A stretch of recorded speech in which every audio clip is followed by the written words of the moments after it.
Good morning class 2। How are you. इससे पहले हम कक्षा में पाठ 1 पढ़े थे और पाठ 1 का विषय था हमारी भाषा। आज हम पाठ 1 का सारा होमवर्क आपने पूरा कर लिया होगा और उसे याद भी कर लिया होंगे। आज हम पढ़ेंगे पाठ 2। पाठ 2 का टॉपिक है, विषय है वर्ण और वर्णमाला। वर्ण और वर्णमाला। आज हम वर्ण और वर्णमाला के बारे में पढ़ेंगे। तो देखिए, जब हम कुछ बोलते हैं, कुछ भी, ठीक है ना, जब हम कुछ बोलते हैं तो हमारे मुंह से क्या निकलती है? ध्वनियाँ निकलती हैं। ध्वनि का मतलब होता है आवाज़, ठीक है ना। कुछ भी हम बोलते हैं तो हमारे मुख से क्या निकलती हैं? ध्वनियाँ। और इन ध्वनियों का जो आवाज़ निकलती है, इन ध्वनियों का कुछ न कुछ अर्थ होता है। जब कुछ बोलते हैं तो उनका कुछ न कुछ अर्थ होता है। ध्वनियों से मिलकर ही क्या बनते हैं? शब्द बनते हैं। ध्वनियों से मिलकर ध्वनियों को जो हम मिलाते हैं तो उससे क्या बनता है? शब्द बनता है। और शब्दों को मिलाने से, उचित क्रम में रखकर उसे बोलने से क्या बनता है? वाक्य बनता है, ठीक है। जैसे कमल, तो मैंने आपको ध्वनि पढ़ाया था कि कमल में कौन कौन सी ध्वनि है। तो सबसे पहले जब इनकी कमल से उनकी ध्वनियों को अलग करेंगे तो वो हो जाएगा क, हलंत जोड़ अ। ये भी मैंने आपको बताया था कि सभी व्यंजन में स्वर मिले होते हैं। बिना स्वरों के, बिना अस्वर के व्यंजनों का उच्चारण संभव नहीं है। और जब व्यंजनों से उनके स्वरों को हम निकाल लेते हैं तो उसके नीचे हलंत लग जाता है। तो अभी मैं आपको बता रही हूँ, कमल, कमल का जब हम वर्ण विच्छेद करेंगे, कमल से जब हम उनकी ध्वनियों को अलग करेंगे तो ये हो जाएगा क हलंत जोड़ अ, क, ठीक है, समझ रहे हैं। क हलंत जोड़ अ, क, म हलंत जोड़ अ, म, फिर ल हलंत जोड़ अ, ल। ये क्या हो गया? आपका कमल हो गया। ठीक उसी तरह राजा, रा में क्या मिला हुआ है? र, आ, रा। तो र में कौन सा स्वर मिला के रा बना? आ मिला के। तो र, जब राजा से हम उनकी ध्वनियों को अलग करते हैं तो ये हो जाएगा आपका र हलंत जोड़ आ, रा, जोड़ ज हलंत जोड़ आ, जा, राजा, ठीक है ना। इसी तरह किसी भी शब्द से आप उनके ध्वनियों को अलग कर सकते हैं और उसे हम क्या कहते हैं? वर्ण विच्छेद कहते हैं, ठीक है ना। आपकी किताब में भी है, देखिए, राजा और अनार। अब देखिए, हाँ, अनार, अनार में जो पहला वर्ण है वो क्या है? अ है। तो अ क्या है? स्वर है। स्वर से स्वर अलग नहीं होते हैं। तो ये क्या हो जाएगा? अ हो जाएगा। अ तो स्वयं स्वर है, तो अ हो जाएगा जोड़ न हलंत जोड़ आ। ना कैसे बना? न जोड़ आ, ना। तो न हलंत जोड़ आ, ना, जोड़ र हलंत जोड़ अ, र। ये क्या हो गया? अनार। अ जोड़ न हलंत जोड़ आ, जोड़ र हलंत जोड़ अ, र, अनार हो गया, ठीक है ना। तो इस तरह से हमने इनकी ध्वनियों को, इन शब्दों से इनकी ध्वनियों को अलग किया है। और जब इन ध्वनियों को लिखने का जो रूप होता है, इन ध्वनियों को लिखने के रूप को हम क्या बोलते हैं? वर्ण या अक्षर कहते हैं। ध्वनियों के लिखित रूप को क्या बोलते हैं? वर्ण या अक्षर। और ये भी जान लीजिए, जो वर्ण या अक्षर होता है वो भाषा की सबसे छोटी इकाई होती है, मतलब सबसे छोटा रूप। वर्ण या अक्षर भाषा की सबसे छोटी इकाई होती है। तो आप समझ गए। ध्वनि, जब कुछ हम बोलते हैं तो हमारे मुख से क्या निकलती है? ध्वनियाँ। उन ध्वनियों को ही जब हम जोड़ते हैं तो क्या बन जाता है? जब ध्वनियों को जोड़ते हैं तो क्या बनता है? अक्षर। अक्षर को जब हम मिलाकर सार्थक रूप से सही क्रम में अक्षरों को जब हम मिलाते हैं तो क्या बन जाता है? शब्द। और उसी शब्दों से वाक्य का निर्माण होता है, ठीक है, समझ गए।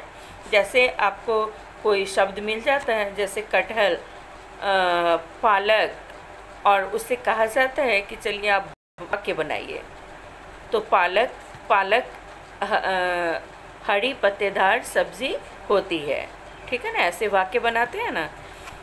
तो हमने वर्ण और अक्षर के बारे में, ठीक है। अब हम जानते हैं वर्णमाला। वर्णमाला क्या है? जिस तरह कोई भी माला किसी न किसी मोतियों को उचित क्रम में लगाकर मोतियों को पिरोकर माला तैयार किया जाता है, उसी तरह वर्णों को उचित क्रम में रखकर वर्णों को उचित क्रम में रखकर वर्णमाला बनता है, ठीक है ना। वर्णों के उचित क्रम को हम वर्णमाला कहते हैं। हिंदी भाषा की कई ध्वनियाँ हैं। जब इन ध्वनियों को एक निश्चित क्रम में लगा दिया जाता है तो इन्हें वर्णमाला कहते हैं। हिंदी भाषा की कई ध्वनियाँ हैं और जब इन्हीं ध्वनियों को निश्चित क्रम में, मतलब जैसे गिनती लिखते हैं तो 1 2 3 4 5 6 7 8 9 10 ऐसे गिनती लिखते हैं ना, उचित मतलब सही क्रम में लिखते हैं ना। लेकिन उसी गिनती को एक के बाद अगर हम 5 लिखे, 7 लिखे या 8 लिखे या फिर 10 लिखे या फिर ऐसे बोले तो हमारी जो गिनती है वो सही नहीं होगी। ठीक उसी तरह जैसे गिनती हम क्रम में लिखते हैं, उसी तरह जो हिंदी की ध्वनियाँ हैं उनको उचित क्रम में जब हम लिखते हैं, सही तरह से लगाकर उसे लिखते हैं तो क्या बन जाता है? वर्णमाला बन जाता है।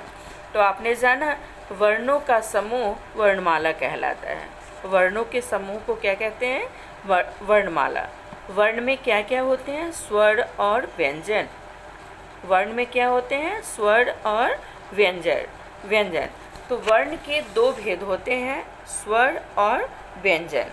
स्वर जो कि अ, आ, ई, उ, ऋ, ए, ऐ, ओ, औ, ये स्वर हैं।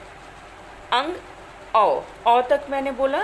अंग और अ को अयोगवाह बोला जाता है। जब आप आगे की कक्षा में जाएंगे तो आप जानेंगे कि अयोगवाह किसे कहते हैं। तो हिंदी में स्वरों की संख्या कितनी हो गई? 11 हो गई। देखिए यहाँ पे स्वरों की संख्या लिखी गई है। हिंदी में स्वरों की संख्या जो है वो कितनी हो गई? 11 हो गई।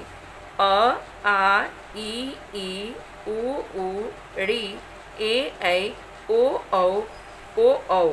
अंग और अह मैंने क्या कहा है कि ये अयोगवाह होते हैं, ठीक है। अयोगवाह क्यों होते हैं जब आप आगे कक्षा में जाएंगे तब जानेंगे, लेकिन ये अभी मैं आपको बता देती हूँ कि अयोगवाह का मतलब होता है कि ना तो वो स्वर में आते हैं अंग और अह, और ना ही व्यंजन में आते हैं, इसलिए हम उसे अयोगवाह कहते हैं। और स्वर बिना किसी वर्ण की सहायता से बोले जाते हैं। स्वरों के उच्चारण में किसी वर्ण की सहायता हमें नहीं लेनी पड़ती है। ये बिना किसी के सहायता से स्वतंत्र रूप से बोले जाते हैं, ठीक है। तो आपने क्या जाना? वर्ण के 2 भेद हैं। वर्णों के सबसे पहले वर्ण जाना। वर्ण क्या है? जो हमारे मुंह से ध्वनियाँ निकलती हैं और उनका लिखित रूप ही क्या कहलाता है? वर्ण कहलाता है। और जो वर्ण भाषा की क्या होती है? सबसे छोटी इकाई होती है। इनके खंड नहीं हो सकते, इनके टुकड़े नहीं हो सकते हैं, ध्वनियों के टुकड़े नहीं हो सकते हैं। फिर उसके बाद आपने जाना वर्णमाला। तो वर्णों को उचित क्रम में जब लिखा जाता है तो उसे क्या कहते हैं? वर्णमाला कहते हैं। वर्णमाला, वर्णों के समूह को वर्णमाला कहते हैं। तो ये वर्णों का जो समूह होता है वो वर्ण के कितने भेद हो गए? 2 भेद हो गए, स्वर और दूसरा व्यंजन।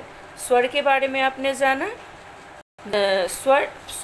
स्वरों का उच्चारण कैसे होता है? स्वतंत्र रूप से होता है। स्वरों के उच्चारण में हमें किसी वर्ण की सहायता नहीं लेनी पड़ती है। स्वरों की संख्या कितनी होती है? 11 होती है। वो हैं अ, आ, ई, उ, ऋ, ए, ऐ, ओ, औ। अंग अह को अयोगवाह कहते हैं। अयोगवाह इसलिए कहते हैं कि ना तो ये दोनों अंग और अह ना तो स्वर है और ना ही व्यंजन है, इसलिए हम इन्हें अयोगवाह कहते हैं। अब हम जानेंगे व्यंजन के बारे में। हिंदी में व्यंजनों की संख्या 33 है। आगे इनकी संख्या और बढ़ गई है, अब तो लगभग, और आकर जो स्वनिम ध्वनियाँ वगैरह है वो मिलाकर आगे और भी बढ़ गई है, जिसके बारे में आप आगे की कक्षाओं में पढ़ेंगे। लेकिन अभी आप ये जानिए कि हिंदी में व्यंजनों की संख्या कितनी है? 33। जैसे क, ख, ग, घ, अंग। क, ख, ग, घ, अंग। देखिए 5 हो गए। च, छ, ज, झ, ये 5 हो गए। 10।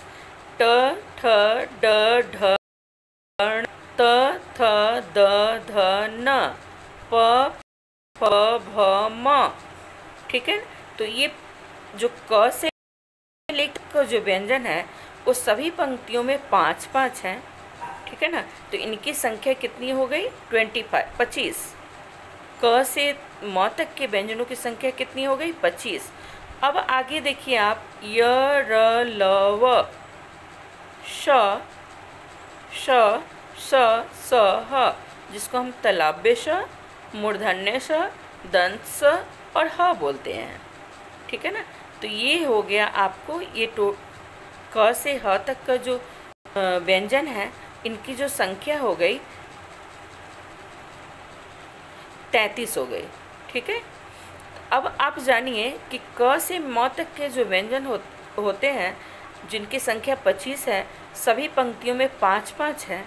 तो जो पांचवा जो अक्षर है, जैसे क के पंक्ति में अंग, इसको हम बोलते हैं पंचमाक्षर। च के पंक्ति में य, ये चवर्ग, ये पंचमाक्षर है। तो क के वर्ग में जितने भी व्यंजन हैं वो क वर्ग में आए। क से अंग तक के जो व्यंजन है वो क वर्ग में आते हैं। च से य तक के व्यंजन में जो जितने भी व्यंजन हैं वो च वर्ग में आते हैं। ट वाले ट वर्ग में, त वाले त वर्ग में, प वाले प वर्ग में, प वर्ग में। य, र, ल, व को हम अंतस्थ व्यंजन बोलते हैं, और तलाब्य श, मूर्धन्य श, दंत स और ह को हम उष्म व्यंजन बोलते हैं। इसके बारे में भी हम विस्तार में आगे की कक्षाओं में पढ़ेंगे। तो अभी आप इतना जान लीजिए कि हिंदी में व्यंजनों की संख्या कितनी होती है? 33 होती है। क से म तक के जो व्यंजन होते हैं उनको हम स्पर्श व्यंजन बोलते हैं। य, र, ल, व को अंतस्थ व्यंजन बोलते हैं, और तलाब्य श, मूर्धन्य श, दंत स, ह को उष्म व्यंजन बोलते हैं। क्यों उष्म व्यंजन बोलते हैं ये भी, और जब आप इनका उच्चारण करेंगे, तलाब्य श, मूर्धन्य श, दंत स और ह को जब उच्चारण करेंगे तो हमारे मुख से गर्म वायु की तरह निकलती है, गर्म हवा निकलती है। श, स, स, ह, यह आप उच्चारण करके देखेंगे तो हमारे मुख से क्या निकलती है? गर्म हवा। तो इसलिए गर्म मतलब उष्मा प्रदान करती है, उष्मा देती है, तो इसलिए हम इसे उष्म व्यंजन कहते हैं। व्यंजन स्वरों की सहायता से ही बोले जाते हैं। अभी मैंने वर्ण विच्छेद में आपको बताया, जब ध्वनियों को हम अलग कर रहे थे, कि व्यंजन में सभी व्यंजनों में अस्वर मिला होता है। अगर अस्वर नहीं मिला होगा तो उसका उच्चारण स्वतंत्र रूप से नहीं होगा, उसके नीचे हलंत लग जाएगा। तो व्यंजन स्वरों के उच्चारण से ही बोले जाते हैं। इन वर्णों के अलावा हिंदी भाषा में कुछ अन्य वर्ण हैं। देखिए यहाँ पे आया अंग, अ, इसको हम अंग और अह को क्या बोलते हैं? अयोगवा। यहाँ पे ड, ट वर्ग में जो तीसरा वर्ण व्यंजन है, ट वर्ग में ड के नीचे जब हम बिंदु लगा देते हैं तो र बन जाता है। ड के नीचे जब हम बिंदु नुक्ता लगा देते हैं तो क्या बन जाता है? र बन जाता है। और उसी ट वर्ग में ढ से ढक्कन, ढ के नीचे जब हम नुक्ता लगाते हैं, बिंदु लगाते हैं तो र बन जाता है। जैसे बढ़िया, ब, ढ, इसमें ढ नहीं होगा, र होगा। तो र और ढ को हम स्वनिम ध्वनियाँ बोलते हैं। इसके बारे में भी आप आगे पढ़ेंगे। र और ढ को क्या बोलते हैं? स्वनिम ध्वनियाँ। जैसे पढ़ाई, पढ़ाई नहीं होता है, क्या होता है? पढ़ाई होता है। बूढ़ा, बूढ़ा नहीं होता है, क्या होता है? बूढ़ा होता है। जो ढ है उसके नीचे हम बिंदु लगाएंगे, ठीक है ना। तो इनको हम क्या, र और ढ को क्या बोलते हैं, ढ को क्या बोलते हैं, स्वनिम ध्वनियाँ। अब है छ त्र ज्ञ स्र, ये जो 4 व्यंजन है ये संयुक्त व्यंजन कहलाते हैं।